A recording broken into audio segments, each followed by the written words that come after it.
pasca kematian. Pasca kematian. Sampai ke ujung. Ujung yang tidak ada sekatnya lagi disebut akhirat namanya. Jelas ya? Ujung yang tidak ada sekatnya disebut apa? Akhirat. Wabil akhiratihum yuqinun. Pelan-pelan. Tadi kan kita yakin setelah wafat itu ada kehidupan kan?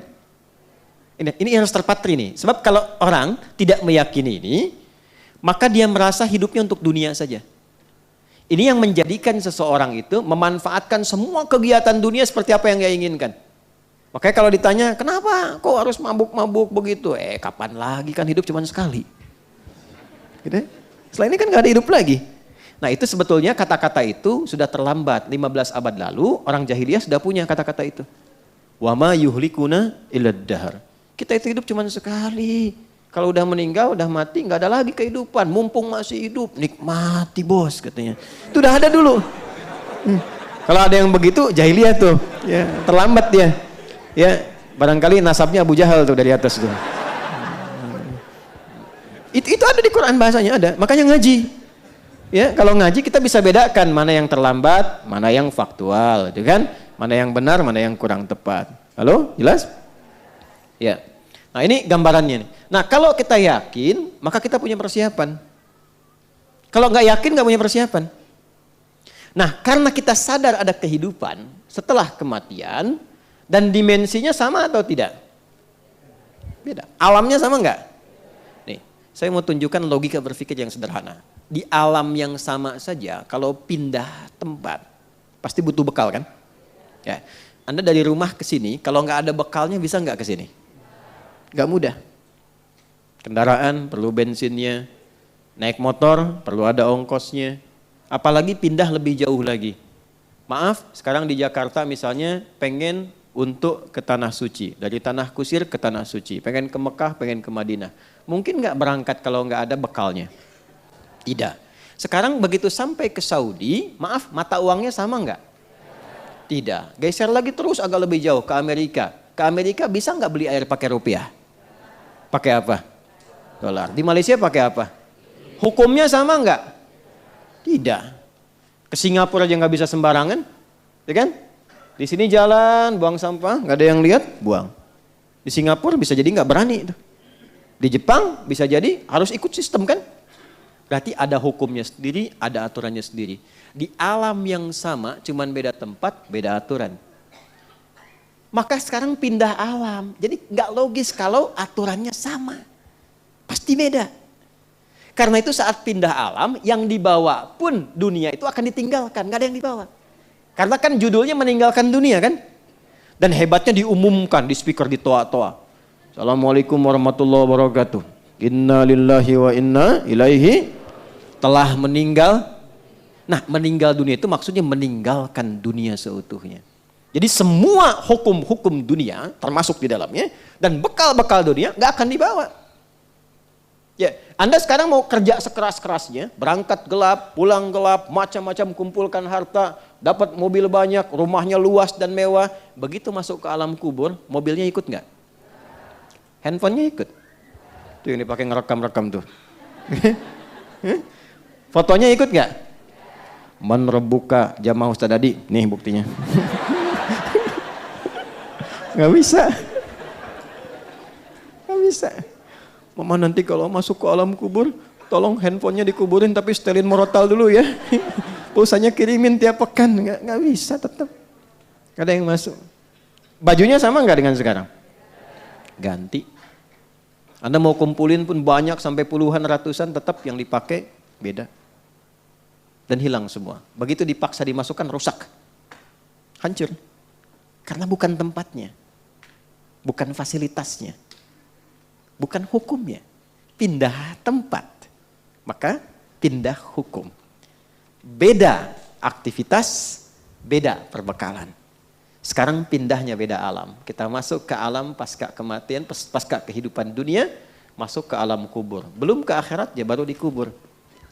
Karena beda alamnya, alam dunia dengan kubur sudah beda hukumnya. Silahkan cek, di buku, di kitab mana ada keterangan tentang kubur. Di Islam lengkap. Afala ya'lamu idza bu'thira ma fil kubur. Tahu nggak ketika nanti dikubur sampai bangkit itu bagaimana kehidupannya? Maka turun ketentuan-ketentuan supaya disiapkan sebelum masuk. Jadi sebelum masuk kita sudah punya bekal. Itu indahnya dalam Islam. Terjadi sudah siap, nggak kejadian nggak ada ruginya. Itu jawabannya bagi orang yang nggak yakin dengan alam kubur. Nah, saya nggak ada masalah kok. Kalau nggak kejadian ya nggak apa-apa, nggak ada ruginya bagi saya. Tapi kalau kejadian situ yang rugi, ya kan? Oh kubur tuh nggak ada apa-apanya, cuma tidur aja. Ya nggak apa-apa, saya tidur kan pengen enak, pengen punya fasilitas, tidurnya nyaman, empuk, mimpinya enak. Situ nggak punya persiapan, silahkan tidur dalam kubur, mimpi ketemu neraka, ya kan? Anda di alam dunia mimpi ketemu kuntilanak, pengen cepet bangun kan? Jelas kan? Halo? Ini di alam kubur kan ada orang mengatakan gak ada siksa, yang ada cuma tidur aja. Ya memang Anda tidur, tapi mimpinya neraka terus pagi sampai petang. Dan gak bisa bangun lagi. Tersiksa gak? Nah daripada kita capek dan bingung, menelisik, ya, mencari-cari menduga-duga, yang sudah pasti aja Allah bilang apa pencipta kita. Nabi terangkan apa? Keluarkan kurikulum alam kubur sebagai persiapan pulang. Dan indahnya dalam Islam itu terintegrasi dengan kegiatan dunia dalam bentuk amal soleh tadi. Sholat, kan kita kerjakan kan? Apa manfaat sholat untuk dunia? Menjadikan kita menjadi lebih baik. Inna sholata tanha 'anil fahsya wal munkar. Apa manfaat untuk kematian? Dalam sholat ada tumakninah namanya, melatih ketenangan. Tumakninah itu dari bahasa itma'anna yatma'innu, melatih jiwa untuk tenang. Jiwa bahasa Arabnya nafas. Jiwa yang dilatih tenang, maka punya sifat jiwa yang tenang. Dalam bahasa Arab disebut nafsul mutmainnah. Nah latihan sholat kita tumakninah ruku, tumakninah dalam sujud, membentuk nafas mutmainnah. Apa manfaat nafas mutmainnah untuk pulang? Saat maut itu dicabut, maka dampaknya lahir ketenangan dalam jiwa. Itu yang dimaksud ya ayyatuhan nafsul. Bagaimana nafsul mutmainnah muncul? Tumakninah. Kapan munculnya? Dalam ibadah. Jadi ketika sholat diberikan ketenangan untuk pulang, cara pulangnya. Di alam kubur dapat kebaikan. Anda ayah, ibu berjuang merawat anak dengan baik. Saat mengandung, ya, jaga yang halalnya masuk, yang haram mesti keluar. Bacain Quran, dekatkan dengan Allah sejak dalam kandungan. Begitu lahir dirawat-rawat. Tiba Anda meninggal misalnya dalam perawatan yang baik, itu jihad, Bu. Tahu apa yang terjadi? Orang-orang yang mendedikasikan hidupnya untuk mengabdi kepada Allah. Padahal kan normal sebagai seorang ibu merawat kan? Normal kan? Merawat, memberikan yang baik, gizi yang baik, tapi dia niatkan karena Allah. Itu begitu dia wafat, langsung turun kandungan ayat tentang fi sabilillah. Wala tahsabanna alladziina qutilu fi sabilillahi amwata bal ahya'un 'inda rabbihim yurzaqun. Orang-orang yang mendedikasikan hidupnya untuk beribadah kepada Allah, berjuang di jalan Allah, jangan dikira wafat begitu saja. Di alam kubur kami berikan kehidupan yang lebih megah dengan nikmat yang berlimpah. Dan perjuangan itu jangan selalu digambarkan kepada jihad militer. Itu ketika ada tuntutan, ketika nggak ada, keluarkan. Makanya belajar, apa kurikulumnya menjadi jihad, perjuangan yang baik karena Allah. Antum tafaqquh fiddin, belajar, lakukan karena Allah. Dalam Islam itu belajar, apapun yang dipelajari, tujuan akhirnya mengenal Allah. Antum pintar sepintar-pintarnya jadi profesor, nggak kenal Allah, nggak disebut pintar dalam Quran. Justru Allah turunkan itu untuk diriset. Nanti poin nomor 3, kita kan baru 1, ya kan? Baru 1 kan? Nanti poin nomor 3 itu Allah tampilkan wal jibala autada, ya kan? Ada gunung-gunung, ada awan-awan. Wa anzalna minal mu'sirati ma'an tajajja. Riset tuh awan, riset langit, riset lautan, riset daratan. Turunlah ilmu dari situ. Meriset langit, astronomi nanti. Ya, di daratan ada geologi, geofisika, geofisis dan sebagainya. Di lautan ada ilmunya lagi. Tapi puncak dari semua itu untuk kenal Allah. Karena dibuat itu supaya Anda tahu ada pencipta. Bukan cuma gali tambang, nemuin emas, nemuin nikel, nemuin tembaga. Yang ketika meninggal gak dibawa semuanya. Gak dibawa. Ada yang kain kafan yang terbuat dari emas, dari tembaga. Gak ada. Jadi puncak tertingginya kenal Allah. Ngapain pintar-pintar gak kenal Allah? Dan gak dibawa pulang gitu. Jadi Anda diminta pintar, sukses, bahagia, ya, kemudian juga mulia, hartanya bisa dipakai untuk menikmati dunia, saat yang bersamaan niatkan untuk ibadah. Punya poin akhirat. Ini dunia dapat, akhirat dapat, itu konsepnya. Dan tidak meninggalkan dunia. Karena ayatnya berbunyi, Rabbana atina fid dunya wa fil akhirati wa qina. Itu ada keseimbangan. Karena kita yakin kehidupan akhirat, maka turunkan kurikulumnya. Maka di sini ada kurikulum Quran. Pendahuluannya Quran surah kedua, ayat 153 sampai 157.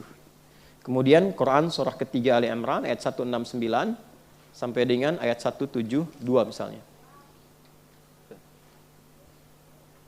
Nah, terakhir, puncaknya, ini saya tutup di sini.